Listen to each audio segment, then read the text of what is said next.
Hello and welcome to another video. In this video we are going to learn about deleting messages of Messenger group chat. So let's begin the tutorial. Search for Messenger app on your mobile phone and open the Messenger app.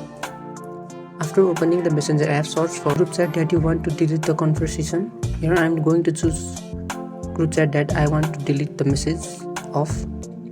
Now the group conversation page appears on your mobile phone. In this page you can see the eye icon on the top right corner. Go and click on it. Now the next page appears where the group information is shown. Click on the option and look for delete conversation. Click on delete conversation and reconfirm by clicking on delete action button.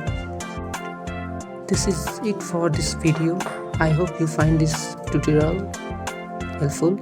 Now you can know how to delete your Messenger chat quickly and easily. Don't forget to give like to this video and subscribe to this channel. See you on the next tutorial video. Thank you.